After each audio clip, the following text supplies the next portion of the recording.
Hello guys, তো সকাল সকাল পৌঁছে গেছি আজকে কলেজে সেজে গুজে। কারণটা কি বলো তো, আজকে হচ্ছে আমাদের ফেয়ারওয়েল। তো আমি সকালবেলায় আমাদের বাড়ি থেকে যেহেতু বাড়ি থেকে যেতে হতো, তো আমি সকালবেলায় চলে গেছিলাম আমার বন্ধুদের রুমে। তারপর সবাই মিলে একসাথে রেডি হয়েছি, ওখান থেকে তারপর আমরা কলেজে গেছি। তারপর সরি, আমি ভুলেই গেছিলাম, আমি গেছি সকালবেলা, কিন্তু আমাদের ফেয়ারওয়েলটা ছিল হচ্ছে এই 2টো থেকে স্টার্ট হবে, এরকম একটা ব্যাপার। তো আমরা 1টা নাগাদ গেছি হয়তো, আমার ঠিক খেয়াল নেই। অনেকদিন আগে যেহেতু ভিডিও, তো অনেকদিন থেকে ভাবছি এডিট করবো, কিন্তু করাই হচ্ছিল না, মানে কি সব ঝামেলার জন্য হচ্ছিল না। তো যাই হোক, সবার সাথে আজকে এই লাস্ট দেখা, আর দেখা তো হবেই না এরকম করে একসাথে এক ক্লাসে, কোনো মানে আর শেষই দেখা, আর তো দেখা হবেই না। ভীষণ খারাপও লাগছিল সবার সাথে একসাথে দেখাটা হয়ে। সবাই এসবই বলছিলাম কতক্ষণ ভরে। শুধু আমরা 4-5 জন যারা একসাথে সবসময় থাকি তাদের সাথেই দেখা হবে, কারণ আমাদের এক্সামগুলো শুধু বাকি আছে, তো এক্সামসটা একসাথেই হবে। তো তার জন্য ওদের সাথে শুধু দেখা হবে। তো এই যে জুনিয়ার্সরা ভীষণ ভালো, মানে ভীষণ সুন্দর করে, এত সুন্দর করে অ্যারেঞ্জমেন্ট করেছে, এত সুন্দর আমাদের জন্য, খুব ভালো লেগেছে।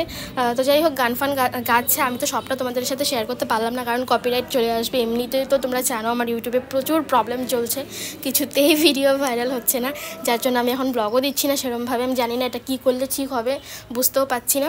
তো যাই হোক, সেরম করে আর গান ফান কিছু দিইনি, যতটুকু না দিলে না হয় সেইটুকুই দেওয়া হয়েছে। তো কেকটা ভীষণ সুন্দর ছিল দেখতে। তো আমাদের এইচওডি স্যার ভীষণ ভালো, কি বলবো, ওই স্যার এখন কাটবে, যেই স্যারটা কাটছে সেটা হচ্ছে আমাদের এইচওডি, খুবই ভালো, ভীষণই ভালো, ধনঞ্জয় স্যার। তো সবসময় না সুন্দর দেখে, তো মানে সবার সাথে হেসে হেসে কথা বলবে, ভীষণ ভালো। আমাদের আগের এইচওডি যে ছিলেন তিনিও ভীষণ ভালো ছিলেন। কি বলছি আমি, ও কথা উল্টে যাচ্ছে আমার। যাই হোক, ভীষণই ভালো ছিল সে, কিন্তু আজকে দেখতে পেলাম না, স্যার আসেনি। আমি সব কথাগুলো অনেকদিন থেকে ভয়েস ওভার দিচ্ছি না, তো উল্টোপাল্টা হয়ে গেছে। তো যাই হোক, ভীষণ ভালো লাগলো। এখানে একটা ম্যাম ছিল, ম্যামটাকেও ভীষণ মিস করলাম, ম্যামও আসেনি। আর টুইঙ্কেল ম্যাম ভীষণ ভালো ছিল, আর বাকি টিচাররাও ভীষণই ভালো, ভীষণ ভালো। আমাদের ডিপার্টমেন্টটা মানে কি বলবো, আমাদের ধরো ক্লাস নেই, কোথাও মানে কি করব, কোথাও যাব কি করব, কলেজে ভালো লাগছে না, সেই ঘুরে ফিরে মানুষ ডিপার্টমেন্ট থেকে বেরোয়, আমরা ডিপার্টমেন্টে ঢুকি, মানে আমাদের এত ভালো ডিপার্টমেন্ট। তো যাই হোক, খুব ভালো। In the 6th sem, I also asked Satyan from the 5th sem to take our classes in the 6th sem of that plant metabolism. But Sir said we'll arrange a teacher, and then we had Sir Indra.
তো এভাবেই আনন্দে দিনটা গেল। আর আমি dance করার পর আমার sir আমাকে বলছিল, এইচওডি স্যার এসে বলছে তুমি ভীষণ ভালো ডান্স করেছো।